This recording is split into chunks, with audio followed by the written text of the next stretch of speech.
Commerce knowledge with Praful के YouTube platform में आपका बहुत बहुत स्वागत है। आज हम पढ़ने वाले हैं in management account second unit capital budgeting under uncertainty. तो शुरू करते हैं। कैपिटल बजटिंग अंडर अनसर्टेनिटी पहले कंसेप्ट समझेंगे, उसके बाद उसका टॉपिक शुरू करेंगे। कैपिटल बजटिंग 1 के कंपैरिजन में capital budgeting under uncertainty second unit जो है आपका वो थोड़ा शॉर्ट है, यानी कि 2 या 3 लेक्चर में आपका वो जो यूनिट है पूरा कंप्लीट हो जाएगा।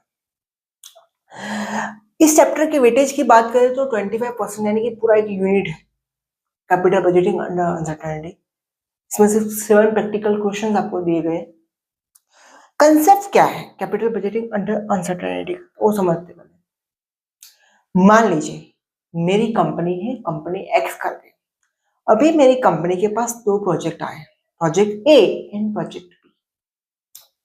मेरी कंपनी क्या करती है कि दोनों प्रोजेक्ट में इन्वेस्ट करना चाहती है। प्रोजेक्ट की कॉस्ट जो है 1 लाख रुपीस है। मेरी कंपनी ने कैपिटल बजटिंग 1 के मेथड यूज करके फ्यूचर एस्टिमेशन किया कि भाई मुझे 3 साल में इतना पेबैक पीरियड मिलेगा, यानी कि 3 साल बाद मुझे जो प्रोजेक्ट की कॉस्ट है वो रिकवर हो जाएगी। मुझे average return average accounting return इतना मिलेगा, तो मान लीजिए 20%। फिर टोटल रिटर्न मुझे मान लीजिए 50% उसका आंसर है। ये सब फ्यूचरिस्टिक बात है, 5 साल में इतना होगा। मगर हमने 5 साल देख के तो आए नहीं कि भाई इतना होगा ही, यानी कि मेरी कंपनी ने डिसाइड किया कि 20% एवरेज रिटर्न मिलेगा, 50% टोटल रिटर्न मिलेगा। ऐसा होगा ऐसा डिसाइडेड तो नहीं है, क्योंकि हम कोई भगवान तो है नहीं। तो फ्यूचर में बहुत सारी अनसर्टेनिटी रहती है, यानी कि हो भी सकता है, न भी हो सकता है, और नहीं होगा तो हमें लॉस होगा। तो ये कंसेप्ट ये बोलता है कि आप जब प्रोजेक्ट अक्वायर कर रहे हो तो भी आप उस अनसर्टेनिटी को ध्यान में रख के ही आप प्रोजेक्ट को अक्वायर करना है कि नहीं करना है उसका डिसीजन लो। तो उसका जो प्रैक्टिकल प्रॉब्लम है वो हमें यहाँ पे सीखना है कि आप जो फ्यूचर में अनसर्टेनिटी हो सकती है उसकी प्रोबेबिलिटी को ध्यान में रख के ही आप यहाँ पे प्रेजेंट में इन्वेस्टमेंट करो कि करना चाहिए नहीं करना चाहिए। मैंने बोला कि मेरी कंपनी में 1 लाख रुपीस का प्रोजेक्ट आया है। अभी वो 1 लाख रुपए मुझे इन्वेस्ट करना है कि नहीं करना है, वो अनसर्टेनिटी प्रोबेबिलिटी आपको दी होगी, उसे हम मल्टीप्लिकेशन करके डिसाइड करेंगे भाई हमें यहाँ पे इन्वेस्ट करना चाहिए या नहीं करना चाहिए। प्रैक्टिकल्स प्रॉब्लम्स देखेंगे तो ज्यादा आपको समझ में आएगा। प्रैक्टिकल प्रॉब्लम में क्वेश्चन नंबर 1, पहले तो नाम लिख लेते चैप्टर का। हम देखने वाले हैं question number 1, unit number 2,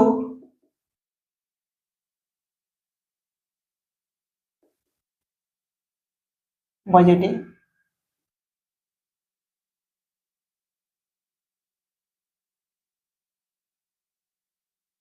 under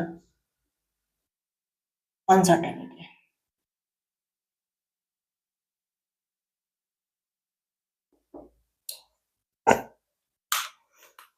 क्या है कंसेप्ट, हम प्रैक्टिकल प्रॉब्लम्स देखेंगे, ज्यादा आपको समझ में आ जाएगा। आपकी बुक में क्वेश्चन नंबर 1 पेज नंबर 24 पे दिया है कैपिटल बजटिंग का जो चैप्टर है यूनिट 2 के अंदर। इसमें आपको एग्जाम में 7 मार्क्स का सम्स और 7 मार्क्स की थ्योरी आपको ऐसे पूछे जा सकते हैं। टोटल 3 लेक्चर्स का ही आपका चैप्टर है पूरा।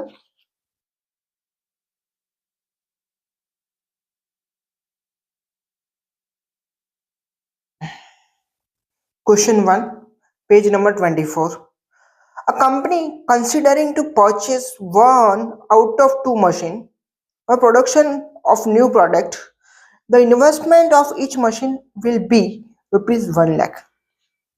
यानी कि इन्वेस्टमेंट वैल्यू कितनी है, हम बोर्ड पे लिखते भी कि इन्वेस्टमेंट वैल्यू 1 लाख रुपीस है। Question 1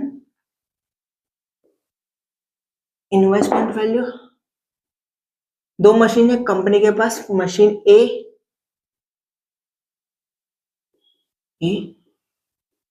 and machine B.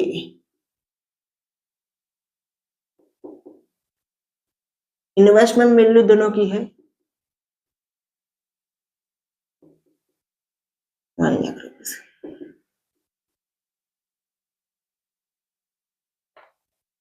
कि दोनों में 1,00,000 रुपया आपको इन्वेस्ट करना है। उसके बाद क्या बोला है,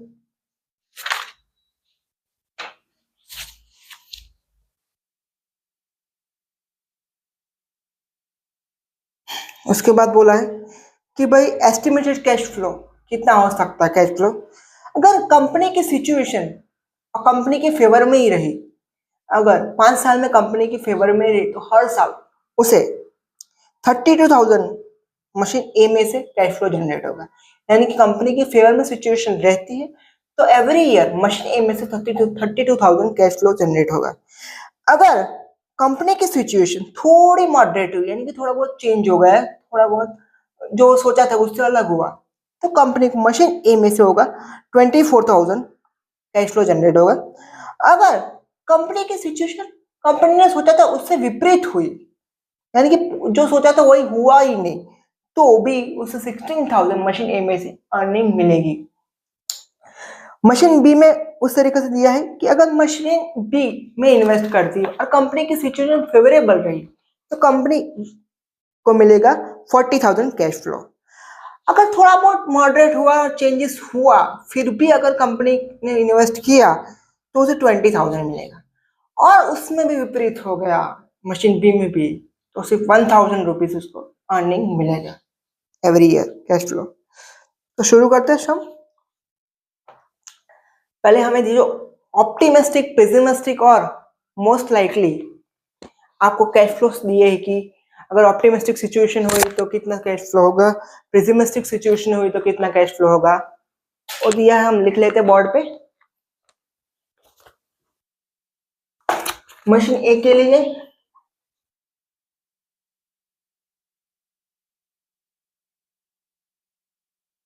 ए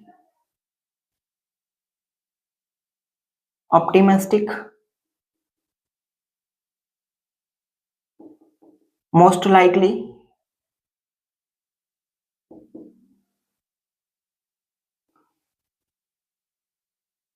पेसिमिस्टिक।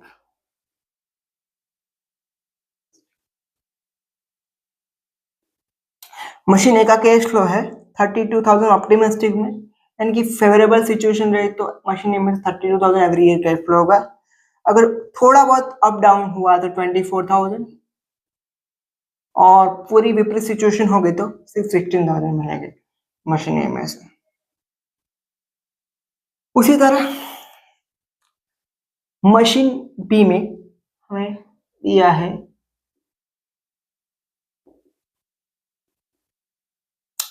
अगर ऑप्टिमिस्टिक सिचुएशन रही तो 40,000,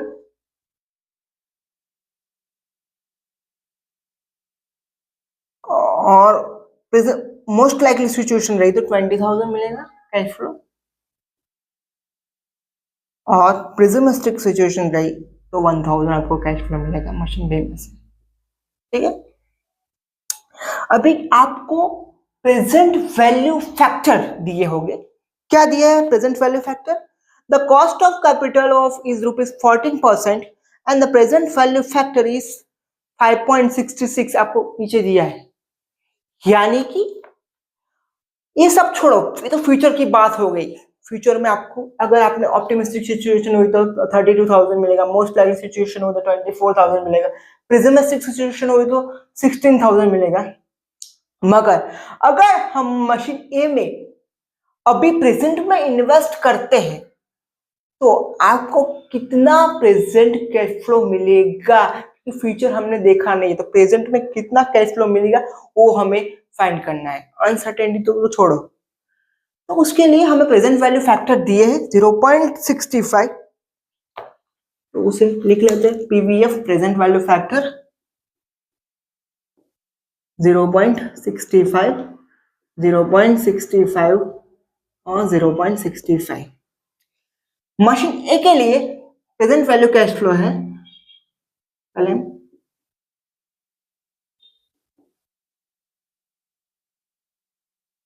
कैश फ्लो मशीन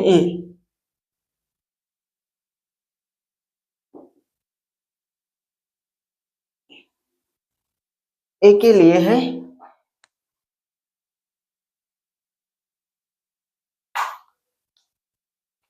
ए के लिए 1,81,200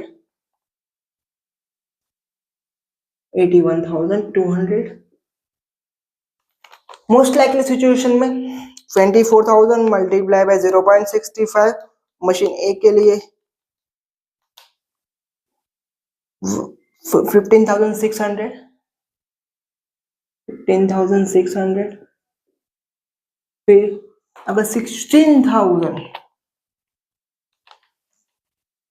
यानी कि पेसिमिस्टिक सिचुएशन होगी तो 0.65 मल्टीप्लाई बाय 10,400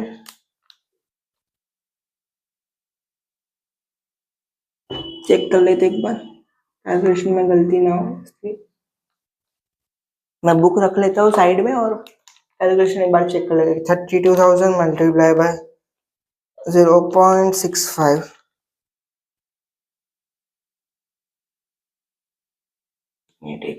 यहाँ पर गलती, यहाँ पे प्रेजेंट वैल्यू फैक्टर अब है आपको 0.56 दिया है, बुक से चेक कर लेते हैं। 5.66 होगा present value factor in book you are given 5.66 sorry 5.66 present value factor दिया, उसे मल्टीप्लिकेशन करेंगे 32,000 multiplied by 5.66 answer will be 1,81,200 okay 24,000 5.66 1,35,840 1,35,840 और यहाँ पर 16,000 मल्टीप्लाई बाय 5.66 16,000 मल्टीप्लाई बाय 66 19,560 19,560 ये आ गया प्रेजेंट वैल्यू किसका, मशीन ए का। प्रेजेंट वैल्यू कैश फ्लो 90,560 1,81,200 1,35,840 ये आ गया मशीन ए का। कि भाई ऑप्टिमिस्टिक सिचुएशन रही तो मशीन ए में से आपको कैश फ्लो कितना मिलेगा 1,81,200। मोस्ट लाइकली सिचुएशन रही तो कम, मोस्ट लाइकली सिचुएशन रही तो वैल्यू कैश फ्लो कितना होगा 1,35,840 और पेसिमिस्टिक सिचुएशन रही तो कंपनी का कैश फ्लो होगा 90,560। अब मशीन बी के लिए कैलकुलेशन कर लेते हैं।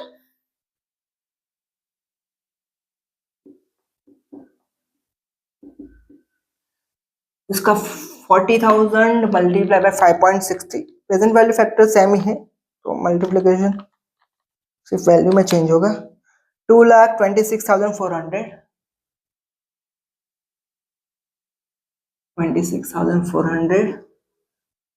20,000 multiply by 5.66 is equal to 1,13,200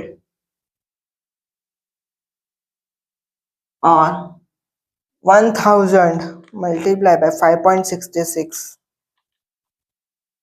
answer will be 5,660। ठीक है, अभी हमें present net present value NPV find करना है कि टोटल हमें नेट कितना प्रेजेंट वैल्यू मिलेगा अभी अगर मशीन ए में से और मशीन बी में पर हम इन्वेस्ट करते हैं। तो फॉर्मूला क्या है उसकी, तो total present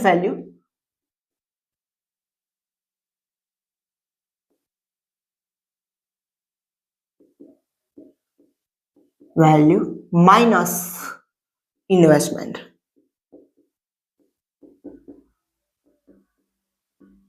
total present value machine A में ऑप्टिमिस्टिक सिचुएशन रही तो कितना है 1,81,200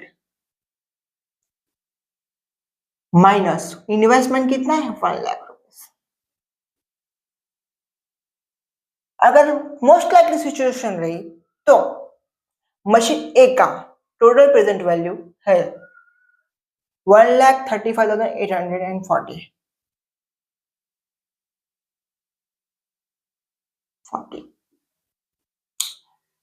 अगर प्रेजेंटिस्टिक सिचुएशन रही तो इन्वेस्टमेंट 1 लाख रुपीज यहाँ पे लिखेंगे। अगर प्रेजेंटिस्टिक सिचुएशन रही तो टोटल प्रेजेंट वैल्यू कितना रहेगा मशीन ए का 90,560 माइनस 1 लाख इन्वेस्टमेंट माइनस करेंगे तो आंसर आएगा 81,200। इसका आएगा 35,840 और इसका आएगा माइनस में कितना आएगा कर लेते हैं एक बार 90,560 माइनस 1 लाख 9,440 माइनस में, ये माइनस में लिखना है आपको ब्रैकेट में, एक बार लिख लो अभी समझाऊंगा बाद में आपको क्या इसका मीनिंग क्या हुआ। मशीन बी के लिए फाइंड करते तो मशीन बी का टोटल प्रेजेंट वैल्यू अगर कंपनी की ऑप्टिमिस्टिक सिचुएशन रही तो 2,26,400 फॉर्मूला वही total present value minus investment 2,26,400 minus 1 lakh investment machine B का भी सेम ही है। फिर अगर मोस्ट लाइकली सिचुएशन रही तो कंपनी को मिलेगा 1,30,200 माइनस 1 लाख और अगर पेसिमिस्टिक सिचुएशन रही तो सिर्फ कंपनी को मिलेगा cash flow 5,660 total present value of cash flow 5,660 minus 1 lakh कर लेते हैं इसका भी टोटल माइनस करके 2,26,400 माइनस 1 लाख 1,26,400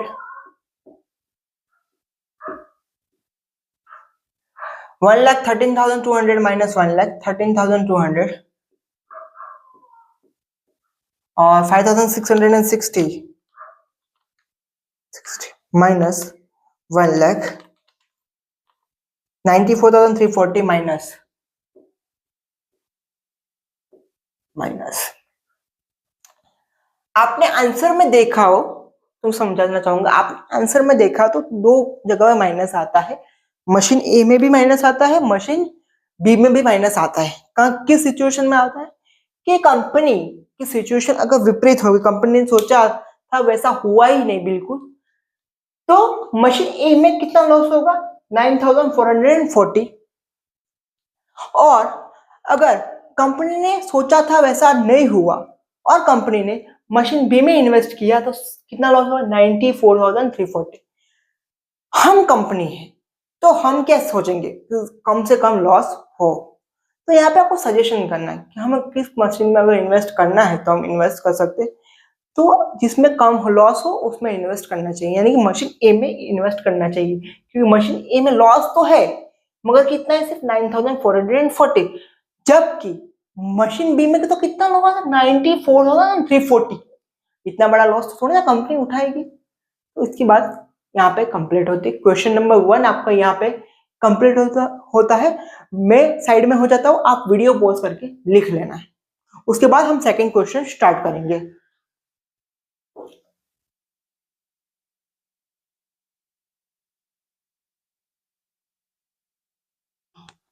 क्या कहा, ठीक है। क्वेश्चन नंबर 3,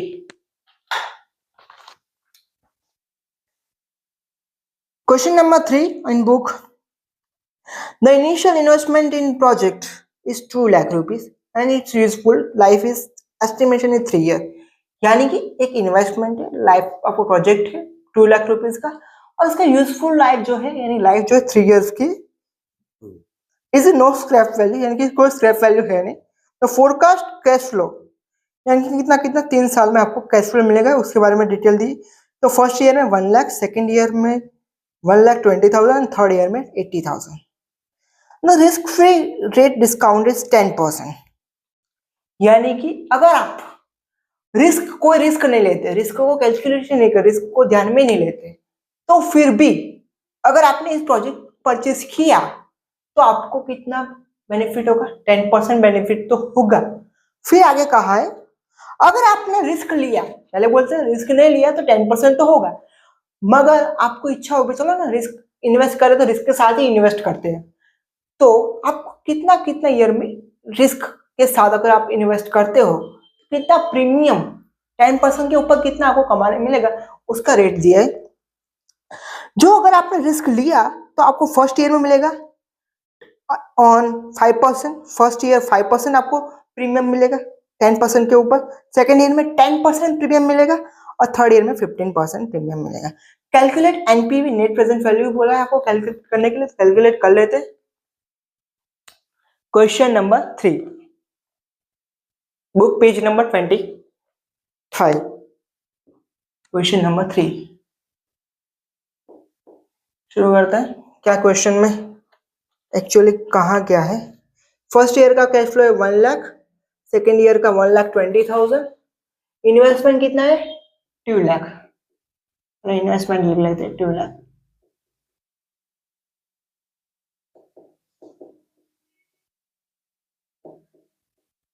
और यूजफुल लाइफ है 3 ईयर।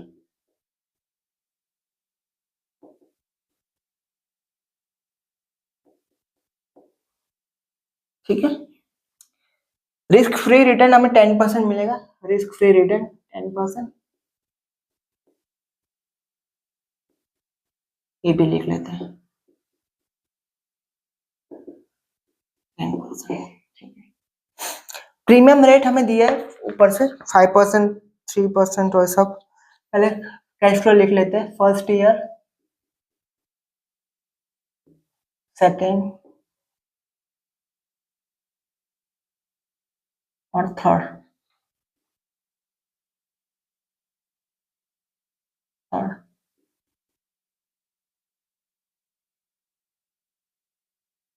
फर्स्ट में दिया है 1 लाख, 1,20,000,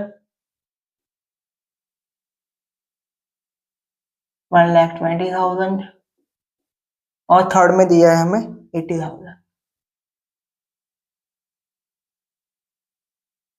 ठीक है, इतना हो गया। अभी बोलो, अभी क्या बोला है कि हमें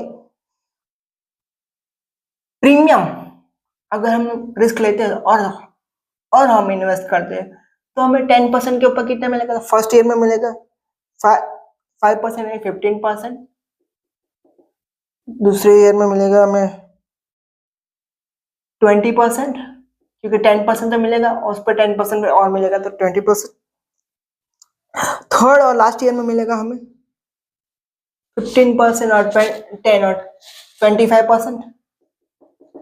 यहाँ पे इंटरेस्टिंग बात है, क्या बात है? तो हमें पे डिस्काउंटेड जो एनएफ यानी कि जो प्रेजेंट वैल्यू फैक्टर्स है वो हमें यहाँ पे सम में दिया नहीं है, तो किस तरीके से फाइंड करना है तो वो समझते हैं। पीवीएफ प्रेजेंट वैल्यू फैक्टर, तो 100 डिवाइड बाय 115, तो आप करेंगे 100 डिवाइड बाय 115,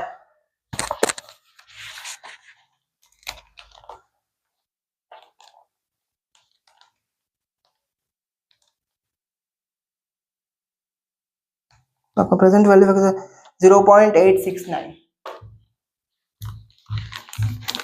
ये आपको बीकॉम में सीख के आए हो कैपिटल बजटिंग 1 में, फिर भी आपको मैं समझा देता हूँ एक बार फिर से कि आपको यहाँ पे प्रेजेंट वैल्यू फैक्टर नहीं दिया है मगर प्रीमियम रेट दिया, रिस्क फ्री रिटर्न का रेट दिया, तो आपको यहाँ पे PV present value factor find करना है। तो आप कैलसी में क्या करेंगे, फर्स्ट ईयर के लिए प्रेजेंट वैल्यू फैक्टर फाइंड करना है, तो हमें रिटर्न का जो स्टॉक कैपिटल है रिटर्न का वैल्यू दिया है, परसेंटेज दिया है, तो उसे 15% दिया है, 10% मिलने वाला था, 5% प्रीमियम यानी 15% टोटल, तो 100 डिवाइड बाय 115 करेंगे, 100 डिवाइड बाय 115 करेंगे कैलसी में फर्स्ट ईयर के लिए, तो हमारा आंसर आएगा 0.869। उसी तरह सेकेंड ईयर के लिए कितना है 20%, तो 100 डिवाइड बाय 120 करेंगे, 100 डिवाइड बाय 120, तो हमारा आंसर आएगा 8.3333, मगर ये फर्स्ट ईयर का है। अगर फर्स्ट ईयर का 20% होता तो 8.3333 ले लीजिए, पर हमें सेकेंड ईयर के लिए चाहिए, तो सेकेंड ईयर के लिए यहाँ पे तो हमारा आएगा 6.69.4444, यहाँ पे पूरा हम यहाँ पे लिख लेते 6.999444, ठीक है। उसी तरह थर्ड ईयर के लिए कि भाई 100 डिवाइड बाय 125,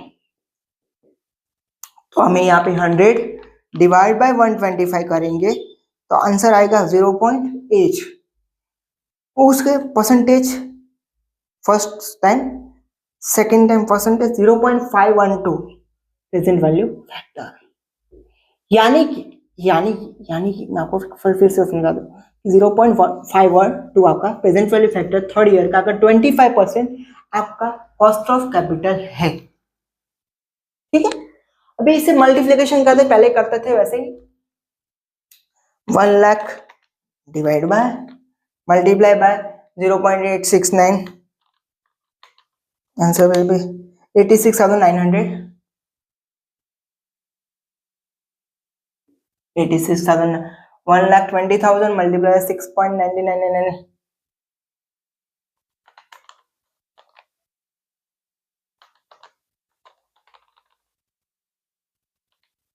पूरा रखेंगे तो हमें आएगा 83,232,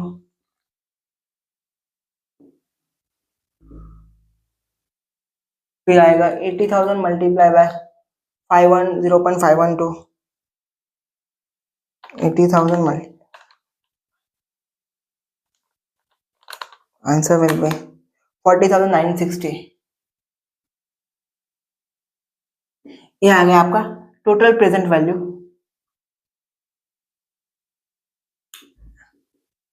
इसका टोटल कर लेते हैं,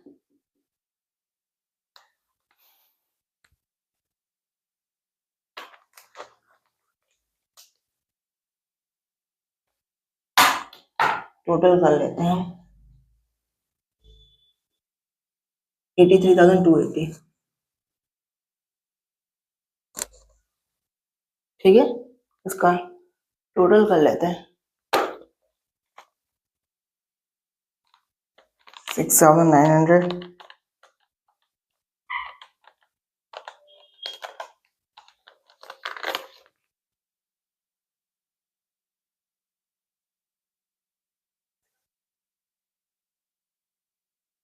83,280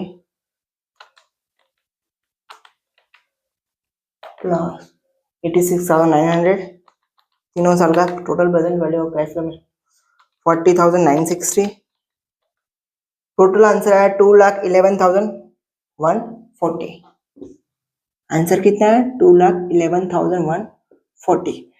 प्रेजेंट वैल्यू का, टोटल प्रेजेंट वैल्यू का फॉर्मूला क्या है, तो टोटल प्रेजेंट वैल्यू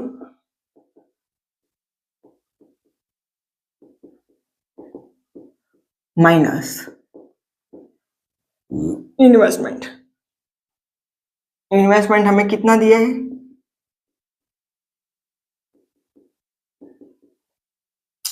तो इन्वेस्टमेंट हमें दिया है 2 लाख रुपीस, और प्रेजेंट वैल्यू का आंसर हमारा आया 2,11,140।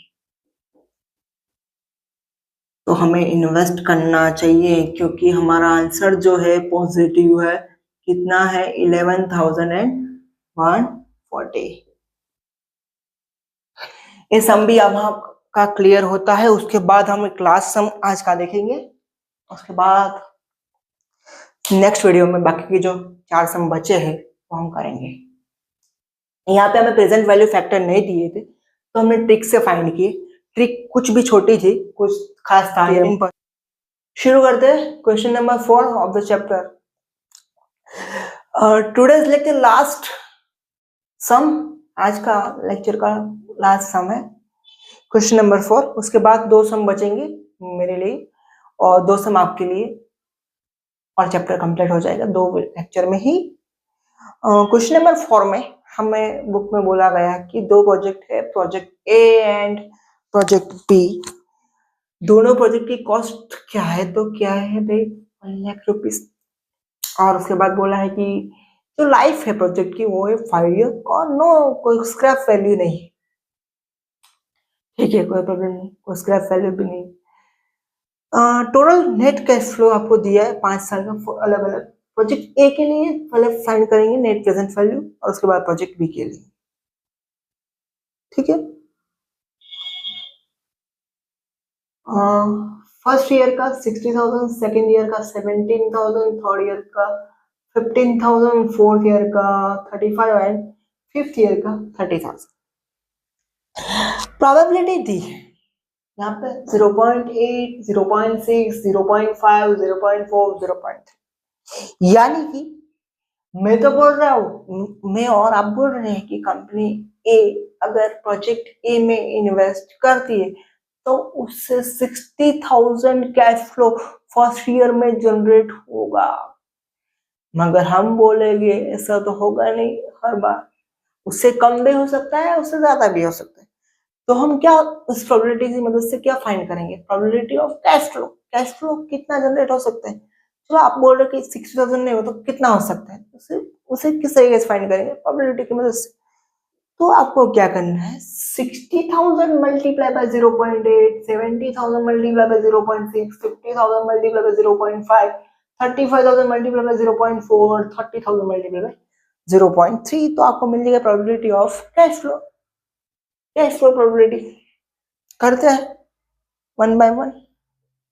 तो आंसर आएगा आपका 48,000 फर्स्ट ईयर के लिए, सेकेंड ईयर के लिए आएगा 42,000, 25,000, थर्ड ईयर 25,000,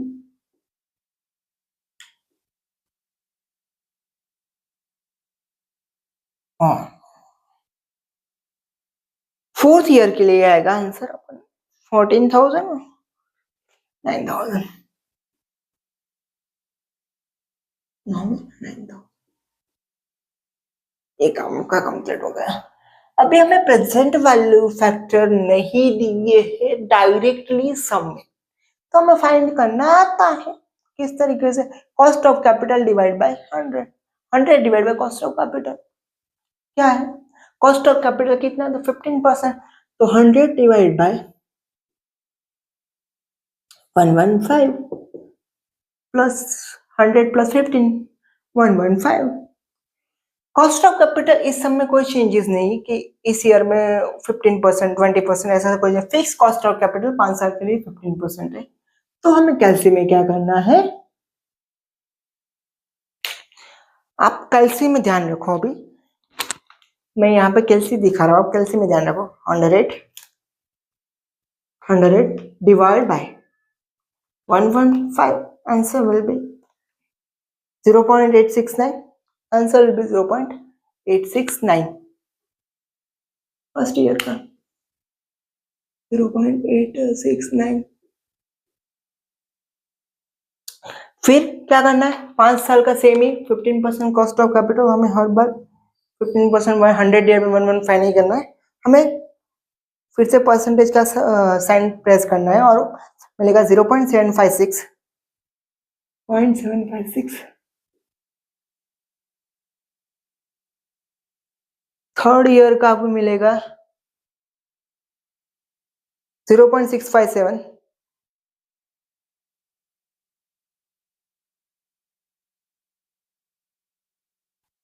फोर्थ ईयर का हमें मिलेगा 0.57 टू 0.572, और फिफ्थ ईयर का मिलेगा हमें, फिर से एक बार लास्ट टाइम देख लीजिए, यहाँ पर परसेंटेज का साइन प्रेस करें 0.497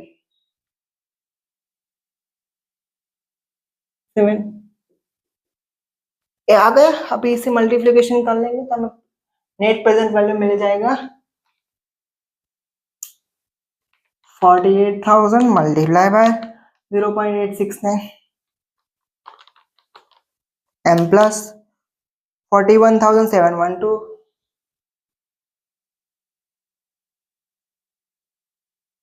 42,000 multiplied by 0.756 m plus 31,752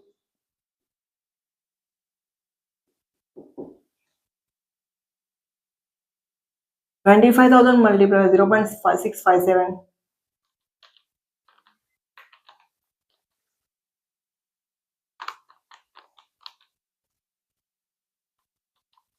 m plus 16,425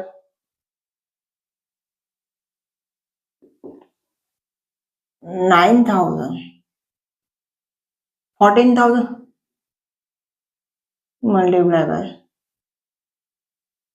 14,000 multiplied by 0.572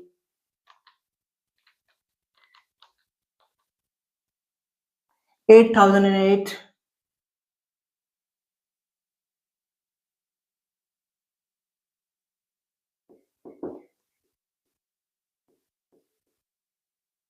इसका answer 8,008 9,000 multiplied by 0.497 answer will be 4,473 total present value कितना आएगा आपका answer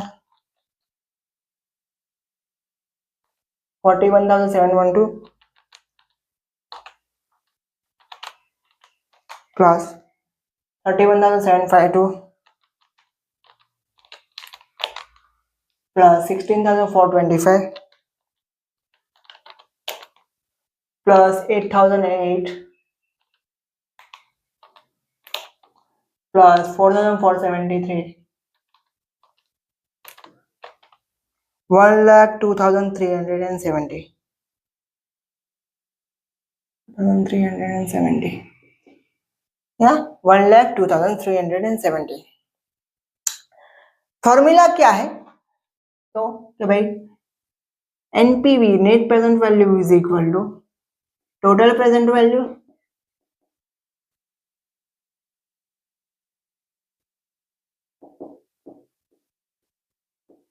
minus investment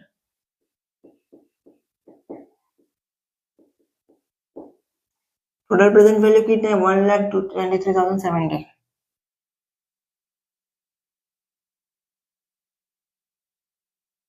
1,93,000 1,02,370 minus 1 lakh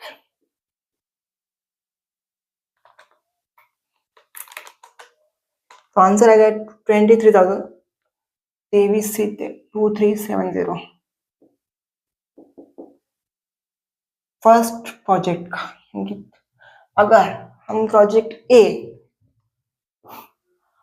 हम प्रोजेक्ट ए में इन्वेस्ट करते तो हमारा प्रेजेंट वैल्यू कितना है 23,2370 23,070 ठीक है प्रोजेक्ट बी के लिए कैलकुलेशन करते हैं पहले प्रोजेक्ट ए कंप्लीट कर लो प्रोजेक्ट बी हम बाद में देख लेते क्या सिनेरियो है उसका ठीक है अभी आपने प्रोजेक्ट ए कंप्लीट कर लिया तो प्रोजेक्ट बी में कुछ खास नहीं कुछ सिर्फ मैं चेंज करूंगा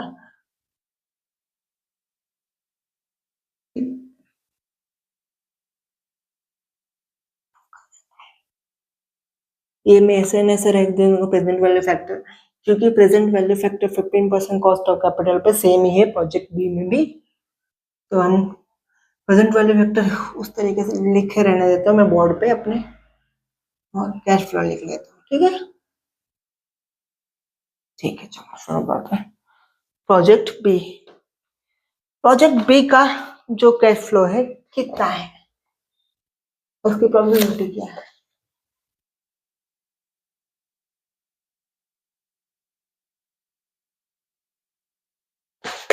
प्रोजेक्ट बी यहाँ पे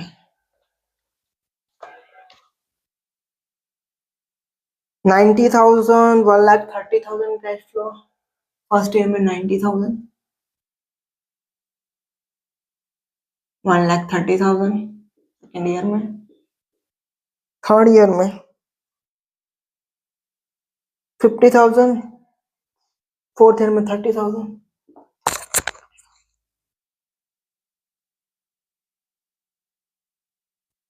30,000 और फिफ्थ ईयर में 25,000।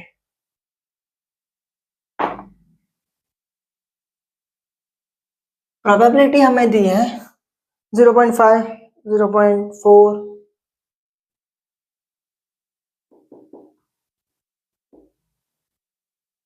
0.3, 0.2, 0.2, 0.1। Probability of cash flow find कर लेते मल्टीप्लिकेशन से।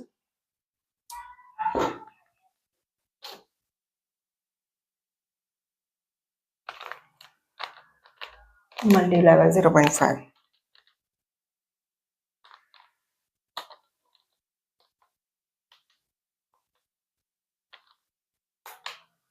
45,000,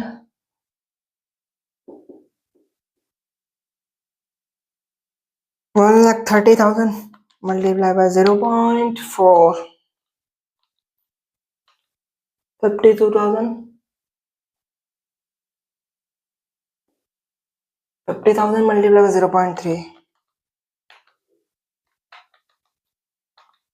15,000,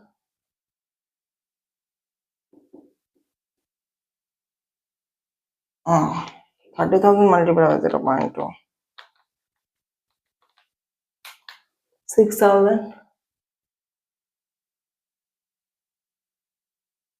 and 25,000 multiply by 0.1, 2,500। Present value factor project A में ढूंढे थे वही है, same 0.Q, 50% cost of capital same है, मल्टीप्लिकेशन कर लेंगे उससे, कर लेते मल्टीप्लिकेशन 45,000 तो हमें मिल जाएगा net present value 45,000 multiply by 0.869, 39,105,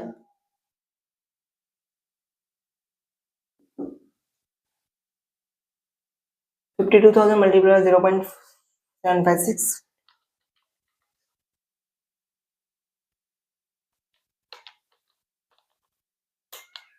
39,312,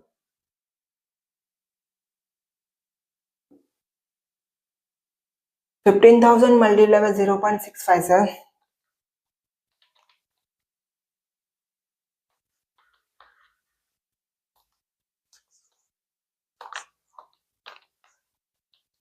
9,845,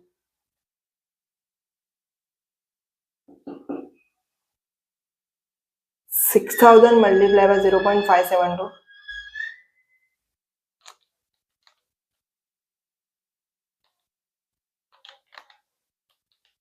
3,432 और 2,500 multiplied by 0.497,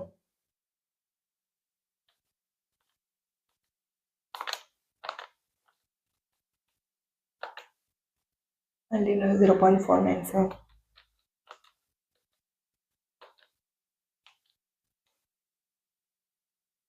1,242.5। Answer will be, MRC करेंगे 92,000, 94,465, यानी कि 92,946।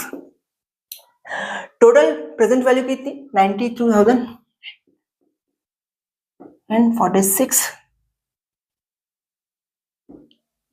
46 मल्टी माइनस इन्वेस्टमेंट कितना है 1 लाख, तो आपका प्रेजेंट वैल्यू का आंसर नेगेटिव आएगा।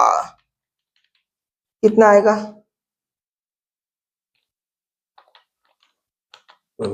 6 माइनस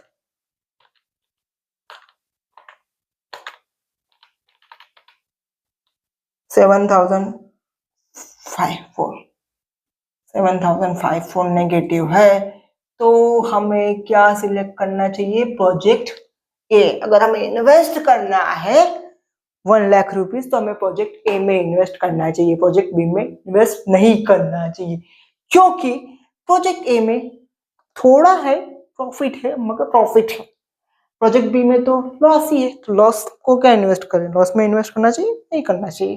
कितना? 7,054। आज के इस वीडियो में हमने मोस्ट ऑफ सम जो है, मोस्ट ऑफ कंसेप्ट जो है इस चैप्टर का, इस यूनिट का क्लियर किया है। नेक्स्ट जो वीडियो होगा, लास्ट वीडियो होगा इस चैप्टर का, इस यूनिट का, जिसमें हम बाकी के 2 सम बचे हैं वो कंप्लीट करेंगे। और नेक्स्ट वीडियो में आप 2 सम जो मुझे होमवर्क देने हैं वो आप होमवर्क दे दूंगा, उसके बाद यूनिट कंप्लीट हो जाएगा। तो वीडियो देखने के लिए थैंक यू, जुड़े रहने के लिए। और वीडियो अपने फ्रेंड के साथ भी शेयर कीजिए ताकि उसका भी यूनिट कंप्लीट हो जाए एग्जाम से पहले। तो वीडियो को शेयर कीजिए और पसंद आए तो लाइक कीजिए।